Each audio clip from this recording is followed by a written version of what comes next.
যুক্তরাষ্ট্র ইরানের ওপর সর্বোচ্চ চাপ প্রয়োগ নীতির অংশ হিসেবে 10টি জাহাজের ওপর নিষেধাজ্ঞা আরোপ করেছে। এর মধ্যে একটি বিশাল ইরানি তেলবাহী জাহাজ, যা বাংলাদেশে ভাঙার জন্য আনা হয়েছিল, বর্তমানে নিষেধাজ্ঞার শিকার। এই নতুন নিষেধাজ্ঞার কারণে জাহাজটির ভবিষ্যৎ এখন অনিশ্চিত হয়ে পড়েছে।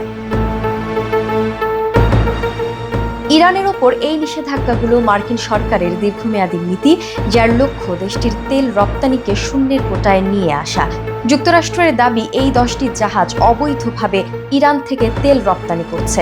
এর মধ্যে বাংলাদেশের সমুদ্র বন্দরে ভাঙার জন্য আনা কমরুশ পতাকাবাহী ইতাওগুয়া নামক বিশাল তেলবাহী জাহাজও রয়েছে। এই জাহাজটি 1997 সালে তৈরি করা হয়েছিল এবং বর্তমানে বাংলাদেশে নোঙর করা অবস্থায় রয়েছে।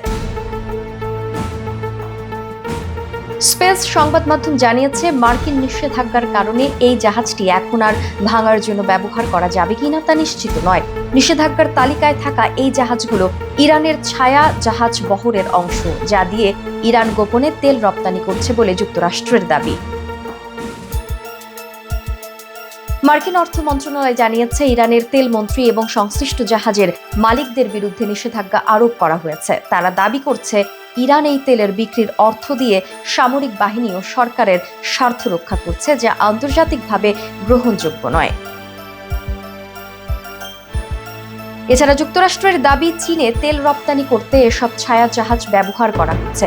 তবে নিষেধাজ্ঞার পর এসব জাহাজের ভবিষ্যৎ এবং তাদের বিশ্বব্যাপী রপ্তানি কার্যক্রম এখন প্রশ্নবিদ্ধ হয়ে পড়েছে।